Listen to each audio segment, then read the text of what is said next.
Hotlist husband episode 41। अब आगे, लेकिन वह सबसे बड़ा मॉल था और मॉल को देखकर आस्था की आंखें फटी की फटी रह गई थी और उसे थोड़ी थोड़ी घबराहट भी होने लगी थी क्योंकि इससे पहले वह इस मॉल में नहीं गई थी।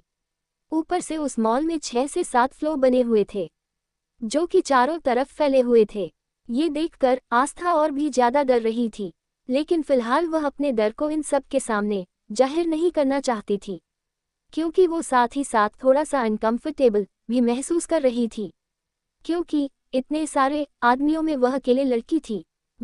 अब जैसे ही उन पांचों ने एक साथ एंट्री ली, जितने भी मॉल में लड़कियां थीं उन सब की नजर जाकर वहां ठहर गई क्योंकि पांचों एक बढ़कर एक ड्रेस में थे, स्मार्ट और हैंडसम लग रहे थे।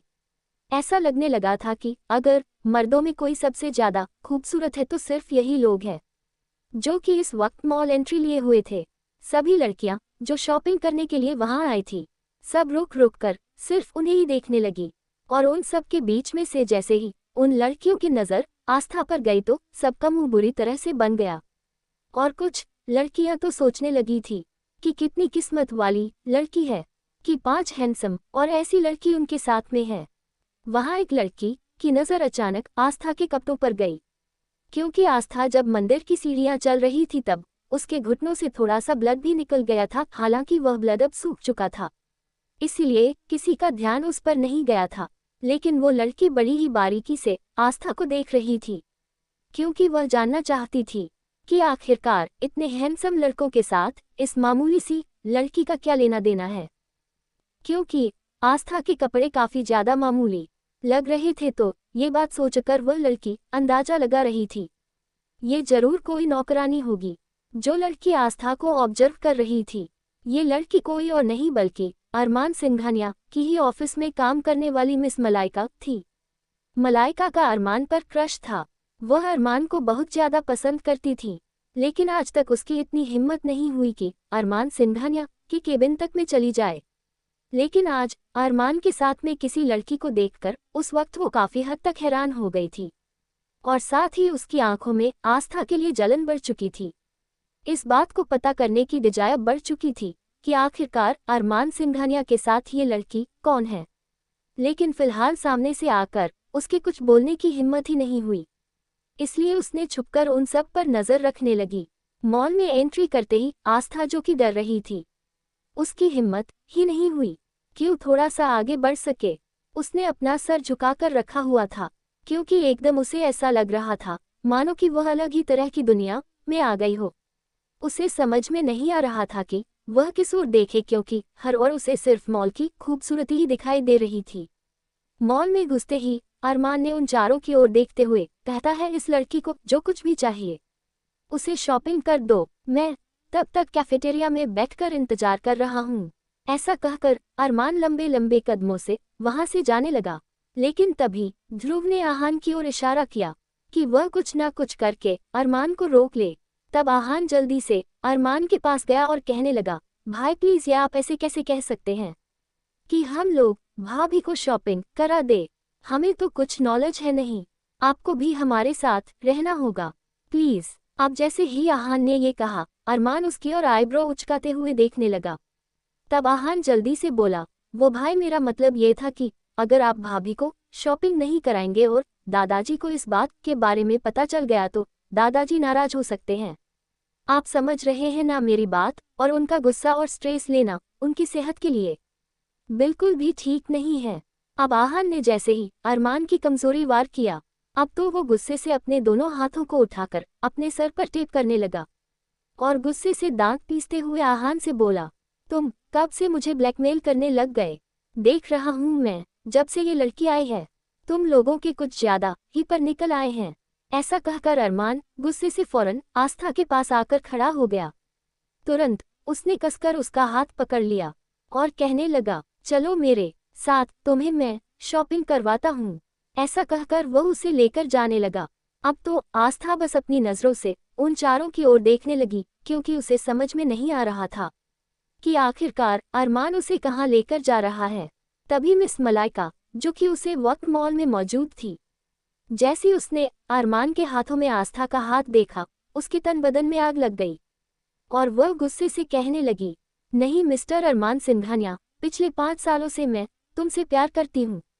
तुम्हारे चक्कर में ना जाने मैंने कितने ही रिश्ते ठुकरा दिए और कभी किसी को अपनी जिंदगी में मैं जगह नहीं दी। तुम इस तरह से मुझसे दूर नहीं हो सकते, किसी भी कीमत पर नहीं। इस लड़की की जान मैं अपने हाथों से ले लूंगी, लेकिन तुम्हारे करीब कभी किसी लड़की को आने नहीं दूंगी। ये सब सोचते हुए मलाइका बड़ी ही खूंखार और डेंजर लग रही थी। वहीं दूसरी ओर जब अरमान आस्था को बड़ी बुरी तरह से लगभग घसीटते हुए कपड़े वाले एरिया की ओर लेकर जाने लगा, तुरंत आस्था कहने लगी, आप क्या कर रहे हैं? अरमान जी, मेरा हाथ छोड़िए, मुझे दर्द हो रहा है। आस्था अपना हाथ छुड़वाने की गुहार लगा रही थी।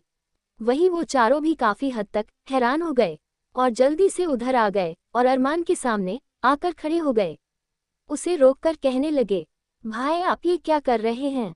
आप इस तरह से भाभी के साथ जबरदस्ती नहीं कर सकते हैं, उन्हें दर्द हो रहा होगा, प्लीज उनका हाथ छोड़िए। सुमित और आहान चारों ही अरमान पर गुस्सा करने लगे। वहीं अरमान ने उन चारों की ओर देखते हुए आस्था का हाथ छोड़ दिया और कहने लगा, तुम चारों को आखिरकार हो क्या गया है? जब से ये लड़की आई है मैं देख रहा हूँ कि तुम लोग इस लड़की की कुछ ज्यादा ही हिमायत तरफदारी कर रहे हो।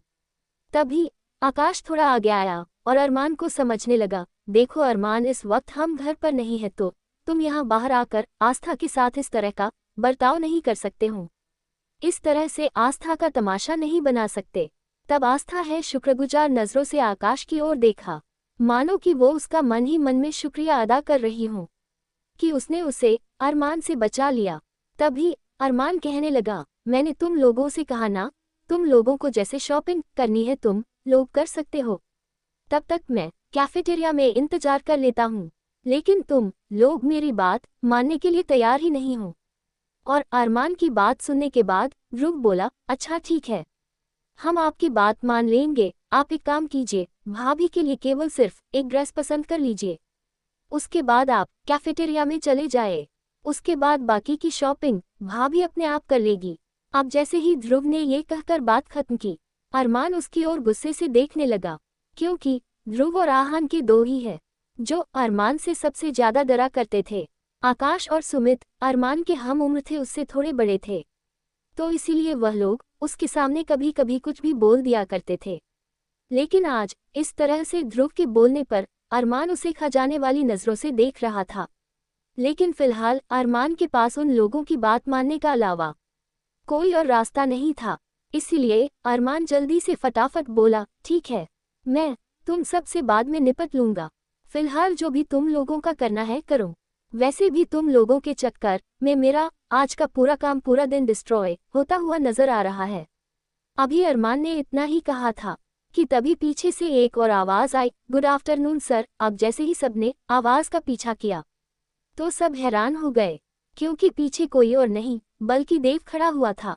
देव कोई और नहीं अरमान का पर्सनल सेक्रेटरी था, वह भी अरमान के भाइयों के जैसा ही था।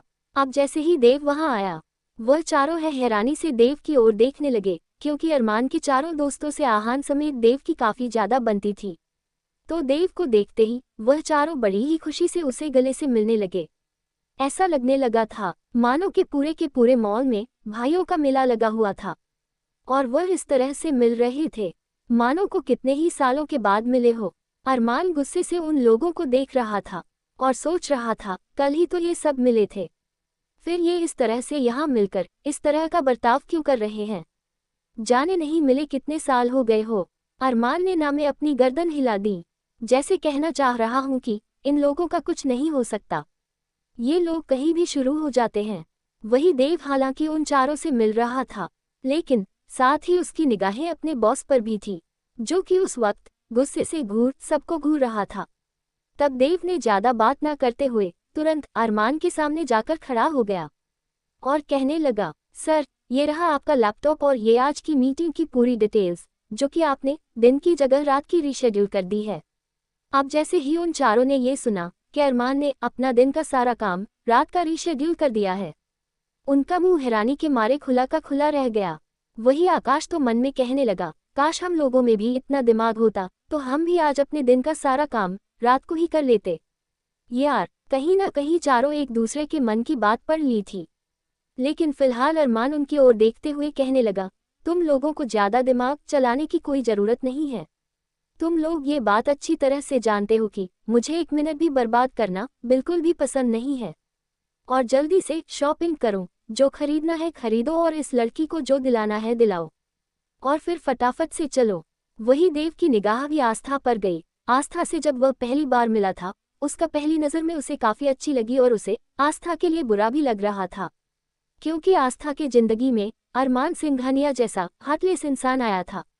देव अरमान को काफ़ी सालों से अच्छी तरह से जानता था। देव 15 साल का था तब से वह अरमान के साथ था, इसलिए अरमान उसे भी भाई के जैसा ही ट्रीट किया करता था। एपिसोड 42। अब आगे। वेल जब अरमान ने देखा कि देव बाकी सब में इन्वॉल्व हो गया है तो उसका गुस्सा बढ़ गया और वह बोला, अगर तुम सब की फालतू बकवास बंद हो गई हो तो क्या हम जिस काम के लिए यहाँ आए हैं वह काम कर ले। अब जैसे है, अरमान ने थोड़ा सा सख्त लहजे में ये कहा। सबके सब शांत से हो गए थे, मानो कि उन सबको सांप सा सूंघ गया हो। वही ध्रुव और आहान दोनों आंखों ही आंखों में शरारत करने के मूड में थे, क्योंकि उन्हें दादाजी की कही हुई बातें याद थी कि उन्हें कुछ न कुछ ऐसा करना है जिसकी वजह से आस्था और अरमान एक हो सके, तो इसीलिए वह अपनी हर मुमकिन कोशिश करना चाहते थे। हालांकि सुमित और आकाश का दिमाग इन सब कामों में नहीं चलने वाला था, लेकिन ध्रुव और आहान जरूर कुछ न कुछ प्लान कर रहे थे। तभी अचानक ध्रुव की नज़र भी आस्था के कपड़ों पर गई और वह कहने लगा, अरे भाभी, आपके कपड़े तो काफ़ी ज़्यादा खराब हो चुके हैं। क्या आपको मंदिर में कुछ परेशानी हुई थी? क्योंकि आपके कपड़ों पर ये धब्बे कैसे दिखाई दे रहे हैं? क्योंकि आस्था के घुटना जो छिल गया था उसका ब्लड वहां लगा हुआ सूख चुका था, जिसकी वजह से उसके कपड़े पर धब्बे दिखाई दे रहे थे। आस्था को काफ़ी ज़्यादा एम्बेरस्ड फील हो रहा था। वह सोच रही थी कि कहीं धब्बों का मतलब कोई कुछ और ना समझ ले। हालांकि आस्था ने अनारकली सूट पहन रखा हुआ था, लेकिन घुटनों पर लगे हुए खून के धब्बे उसके सूट में से भी दिखाई दे रहे थे। वेल, आस्था को इतना एम्बेरस्ड होते हुए देखकर ध्रुव को भी अपनी कही हुई बात पर अजीब सा लगने लगा था, और वही अरमान तो उन लोगों को सिर्फ और सिर्फ घूर कर देख रहा था, क्योंकि उसके लिए ये सब कुछ बर्दाश्त से बाहर होते जा रहा था। इस तरह की सिचुएशन उसने कभी फेस नहीं की थी, स्पेशली किसी लड़की को लेकर। तो वह आज तक मॉल आया ही नहीं था, लेकिन आज उसे बड़ा ही अजीब लग रहा था, और ऊपर से उसके चारों दोस्त उसके साथ मौजूद थे। और मन ही मन में वह सोच रहा था, ना जाने आज मैं किसकी शक्ल देख कर उठा था। आज कितना बेकार दिन गुजर रहा है। इन लोगों ने मेरा करोड़ों का नुकसान करवा दिया है। सारा काम अब रात भर करना होगा। ऊपर से ये लड़की कितनी ज़्यादा इरिटेटिंग है। ये लोग इस लड़की इतने प्यार से कैसे बात कर सकते हैं? How did they do that? मुझे लगता है कि जरूर ये लड़की कुछ ना कुछ प्लान के तहत यहाँ आई है, वरना जिससे उसकी शादी तय हुई थी उसी लड़की का मंडप से भाग जाना और इस लड़की का इतनी आसानी से शादी के लिए हाँ कर जाना, ये बात अरमान को बहुत ज़्यादा खटक रही थी। इसीलिए उसने बहुत पहले ही आस्था की डिटेल निकलवाने के लिए देव को लगा रखा था। और देव ने साथ ही प्रियंका घर से क्यों गई थी और किसके साथ गई थी, उनकी पूरी डिटेल पता लगवा ली थी। इतना ही नहीं, उसने प्रियंका और उसके बॉयफ्रेंड को शहर के एक होटल से अपने आदमियों के द्वारा किडनैप करवा लिया था, और इस वक्त वो दोनों उसकी गिरफ्त में थे। इसीलिए जल्द से जल्द अरमान शॉपिंग वाला काम खत्म करने के बाद सीधा सीधा प्रियंका और उसके बॉयफ्रेंड से मिलने जाना चाहता था। कहीं ना कहीं वह दोनों से मिलकर इस बात का पता लगाना चाहता था कि आस्था का इस केस में कितना ज़्यादा इन्वॉल्वमेंट है, क्योंकि प्रियंका की इतनी हिम्मत कैसे हो गई कि उसने अरमान सिंघानिया को शादी से मना किया और शादी के मंडप से कैसे भाग गई। तो कहीं ना कहीं अरमान को उस पर बहुत ज़्यादा गुस्सा था, और वह हाल में सारी बातें उससे पता करना चाहता था। वेल, धीरे धीरे टाइम गुजर रहा था। तब अरमान के लिए 1 मिनट गुजरी हुई भी एक घंटे के बराबर लग रहा था, क्योंकि उस वक्त वहां पर उसे काफ़ी ज़्यादा इरिटेट हो रहा था। तो इसीलिए अरमान उन चारों को देखता हुआ कहने लगा, अगर तुम चारों को यही इसी जगह खड़े होकर पूरा मॉल देखना है तो मुबारक हो, तुम सब मॉल देख चुके हो, तो हम यहाँ से वापस भी चल सकते हैं। अब जैसे ही अरमान ने ये कहा, वह चारों एक साथ बोले, नहीं नहीं भाई, आप कैसी बातें कर रहे हैं, हम तो बस ऐसे ही खड़े हैं। वहाँ ऊपर 2nd फ्लोर पर कपड़ों का एरिया है, चलिए वहीं पर चलते हैं। ऐसा कहकर जल्दी ही वो सब एक्सीलेटर के पास आ गए थे। और एक पल को आस्था एक्सीलेटर को देखकर चौंक गई, क्योंकि इससे पहले भी वो अपनी मामी के साथ एक्सीलेटर पर गई थी और उसे काफी ज्यादा डर भी लगा था। लेकिन अब इस बार फिर एक्सीलेटर को देखकर उसके गला सूखने लगा। वह सोचने लगी, वह इन लोगों को कैसे बताएं कि उसे इस पर नहीं चढ़ा जाएगा, क्योंकि पहली बार तो उसकी मामी ने जैसे तैसे उसका हाथ थामकर उसे एक्सीलेटर से ले गई थी। लेकिन अब वो एक्सीलेटर कैसे चढ़ेगी, वह इन लोगों को कैसे बताएगी। एक एक करके सबसे पहले अरमान, फिर बाकी चारों एक्सीलेटर पर खड़े हो गए थे और आस्था उन सब के पीछे रह गई थी। और जल्दी ही वो एक्सीलेटर से यानी चलने वाले सीढ़ियों से सीधा ऊपर पहुंच चुके थे। किसी ने भी पीछे मुड़कर आस्था की ओर नहीं देखा, क्योंकि वह चारों देव के साथ बातें करने में बिजी हो गए थे। और अरमान सबसे आगे जा रहा था। उसका ध्यान अपने हाथ में पड़े हुए आईपैड था, क्योंकि वह अपने मीटिंग्स की डिटेल्स चेक कर रहा था, क्योंकि आज अरमान की पेरिस में फॉरेन क्लाइंट्स के साथ मीटिंग होनी थी। तो वो बस उसी के अकॉर्डिंग सारे डिटेल्स चेक कर रहा था। जल्दी वह सभी आगे निकल गए और तब अरमान कहने लगा, वह सामने कपड़ों का स्टोर है, फटाफट से जो भी कपड़े उस लड़की को चाहिए उसे सब दिला दो। तब ध्रुव नासमझी में कहने लगा, अच्छा भाभी आप कौन से कपड़े लेंगे। ऐसा कहकर ध्रुव जैसे ही पीछे मुड़कर देखा, आस्था तो वहां थी ही नहीं। तब ध्रुव हैरानी से अपने आसपास देखने लगा और फिर अरमान की ओर देखकर कहने लगा, भाई भाभी कहाँ है, भाभी तो यहाँ है ही नहीं। अब ध्रुव ने जैसे ही ये कहा, बाकी सब भी उसके साथ ढूंढने लगे, लेकिन उन्हें आस्था कहीं भी नहीं दिखाई नहीं दी।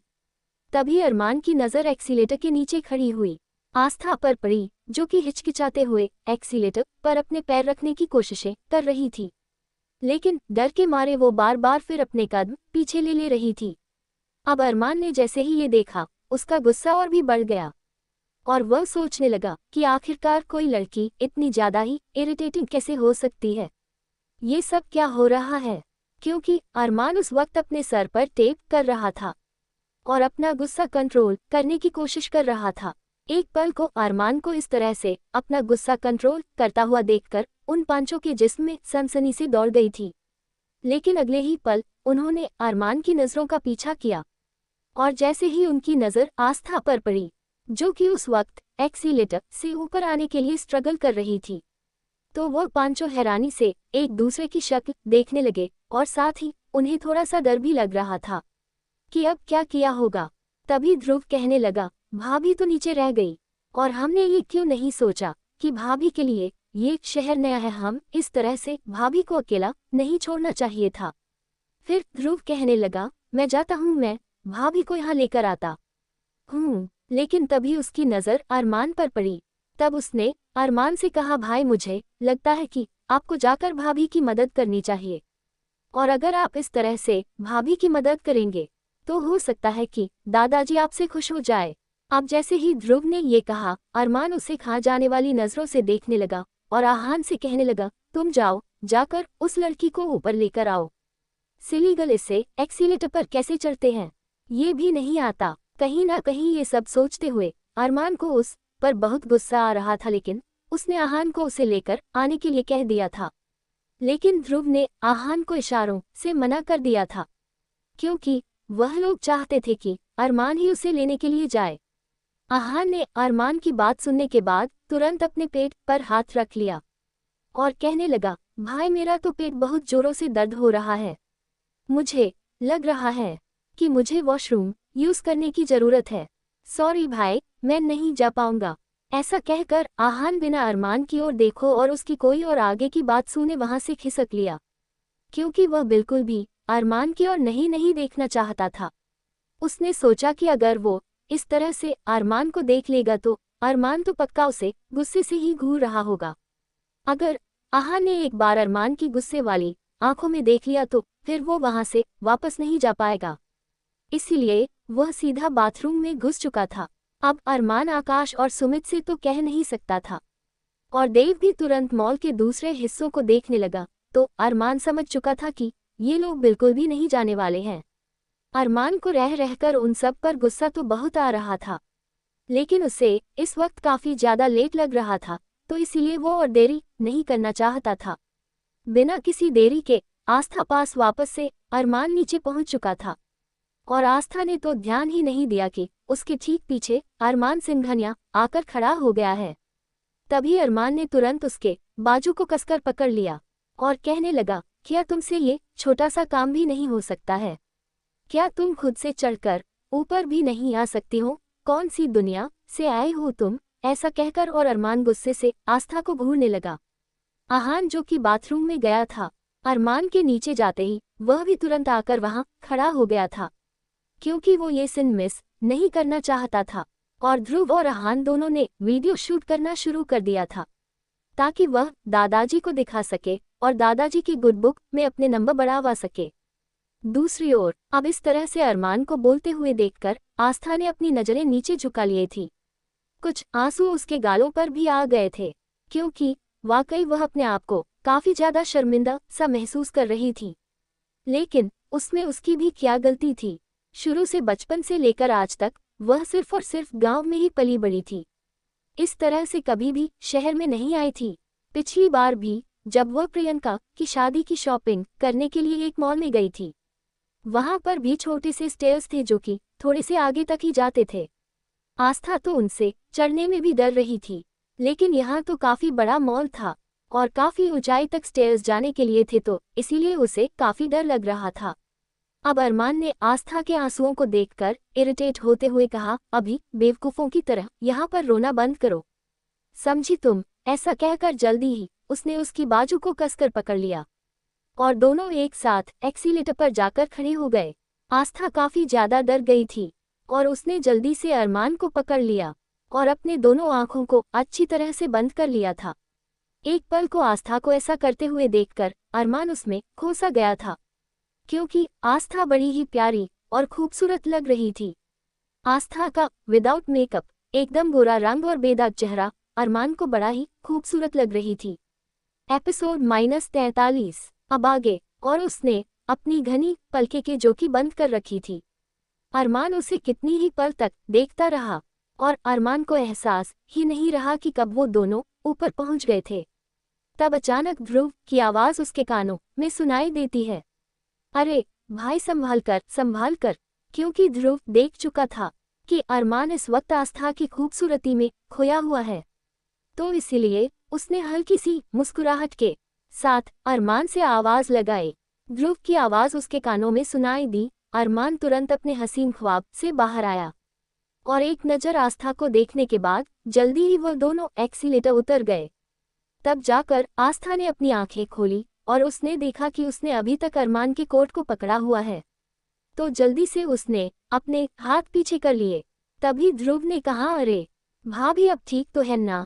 तब आस्था ने अपनी गर्दन हाँ हिला दी। उसके अलावा उसने कोई जवाब नहीं दिया।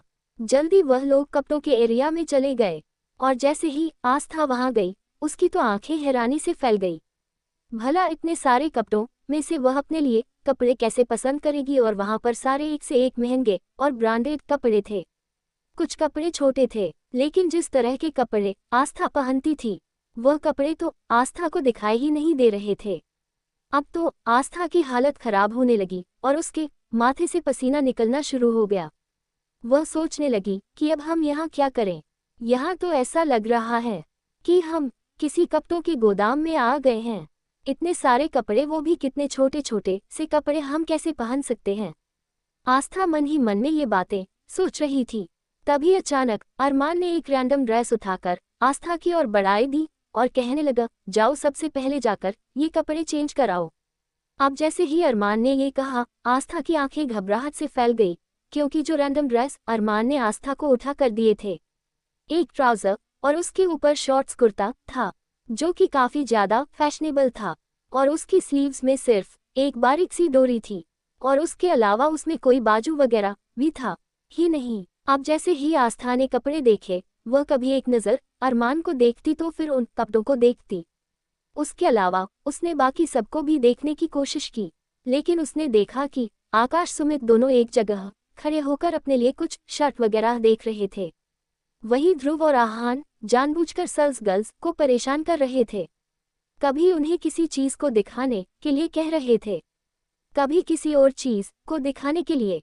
और वही देव बस एक जगह लैपटॉप लेकर वहीं पर बैठ गया था और अरमान का आगे का काम करने लगा था, और अरमान भी अपने आईपैड में अपने काम करने में बिजी था। अब आस्था बहुत ही ज्यादा अनकंफर्टेबल सी हो गई थी। उसे समझ में नहीं आया कि वह करे तो क्या करे, किससे अपनी परेशानी शेयर करे, क्योंकि आस्था ने कभी इस तरह के कपड़े नहीं पहने थे। इनफैक्ट उसने तो आज इस तरह के देखा भी पहली बार था। उसके गांव में तो सभी नॉर्मल सलवार सूट या अनारकली सूट या पजामा सूट ऐसे कपड़े पहनते थे। औरतें साड़ियाँ या घाघरा चोली पहने करती थीं, लेकिन इस तरह के कपड़े जिनमें केवल बाजू के नाम पर हल्की सी तानी डोरी थी और नीचे से और काफी शॉर्ट और ऊपर से लेकर तक कपड़े को अच्छी देखकर आस्था को काफी अजीब लग रहा था। फिर आस्था ने थोड़ी सी हिम्मत करके अरमान से कहने की कोशिश की, लेकिन अरमान जी ये कपड़े। तब अरमान बिना आस्था की ओर देखते हुए कहने लगा, तुम अभी तक यही हो? तुम्हारा दिमाग खराब हो गया है या तुम मेरा सारा दिन बर्बाद करना चाहती हो? एक बात याद रखना, मैं अच्छी तरह से जानता हूँ कि तुम जरूर किसी ना किसी प्लेन के तहत मेरी जिंदगी में आई हो, लेकिन याद रखना अरमान सिंघानिया को जब भी तुम्हारे खिलाफ इतना सा भी सबूत मिला, वो दिन तुम्हारी जिंदगी का आखिरी दिन होगा। अब जितना कह रहा हूँ उतना करो, जाकर फटाफट से कपड़े चेंज करो। वैसे भी अपने इस गंदे कपड़ों की वजह से तुमने काफी ड्रामा बनवा दिया है मेरा।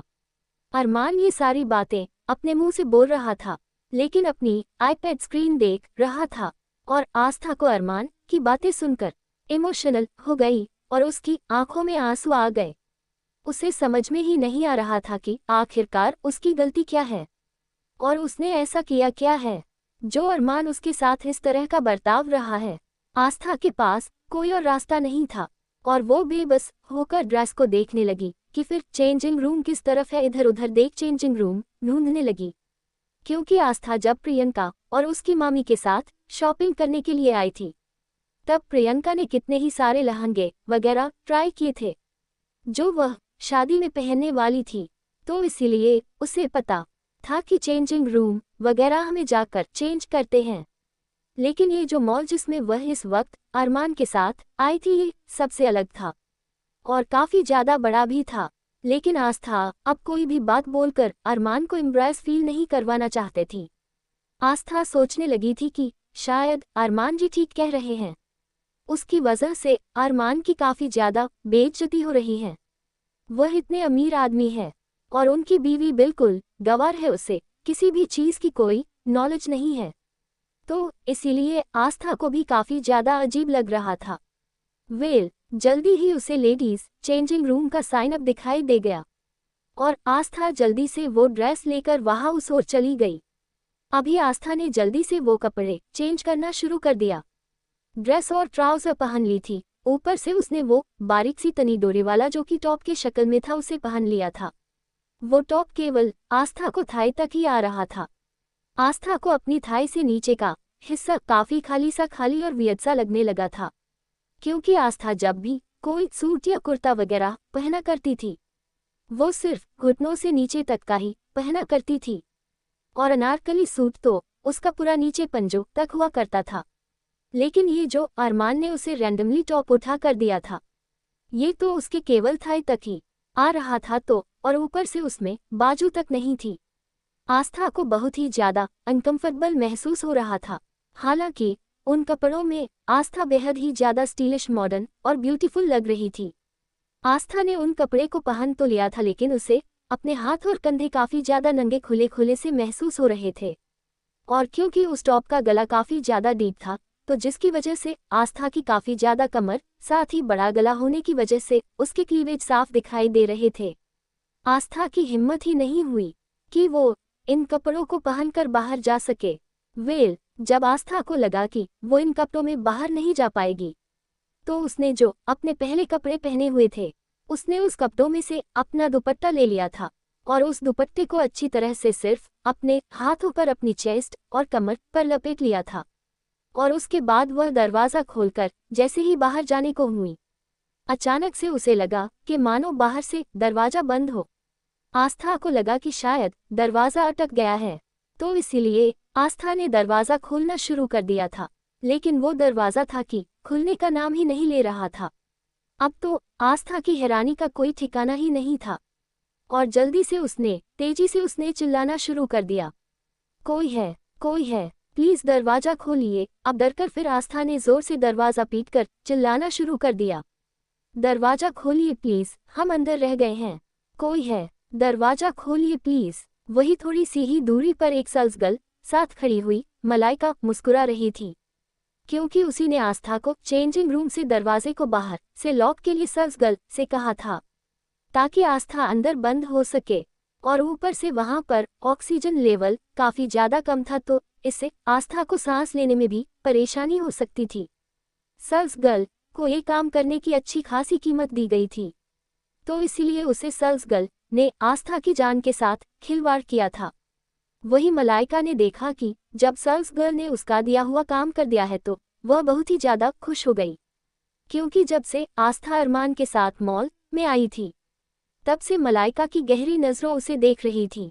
और जब एस्केलेटर से अरमान ने आस्था को ऊपर लेकर जाने में मदद की थी तो उसने उसका हाथ पकड़ रखा था और आस्था ने अरमान के कोट को अपने हाथों से थाम रखा था।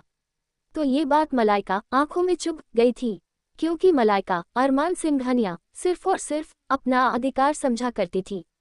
इसलिए जब मलाइका ने ये देखा कि अरमान ने खुद अपनी पसंद से उस लड़की को उठाकर कपड़े दिए हैं तो वो और भी ज्यादा चीड़ गई थी।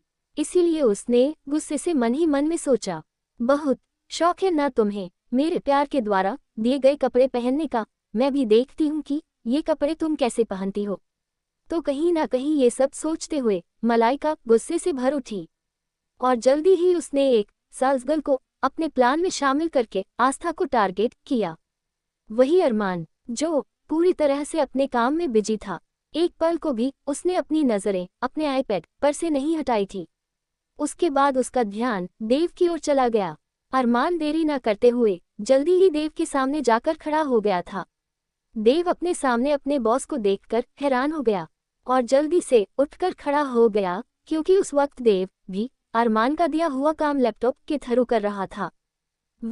तभी अरमान उसकी ओर देखकर कहने लगा, जो काम मैंने तुम्हें दिया है वह हो गया, सारी मीटिंग की तैयारी हो गई, सारे पॉइंट अच्छी तरह से नोटिस कर लिए, क्योंकि अरमान पेरिस वाली मीटिंग खुद हैंडल कर रहा था, लेकिन जापान वाली मीटिंग की डिटेल्स उसने देव को चेक करने के लिए दिए थे, ताकि देव के साथ देने से उसके दोनों काम एक साथ हो जाए।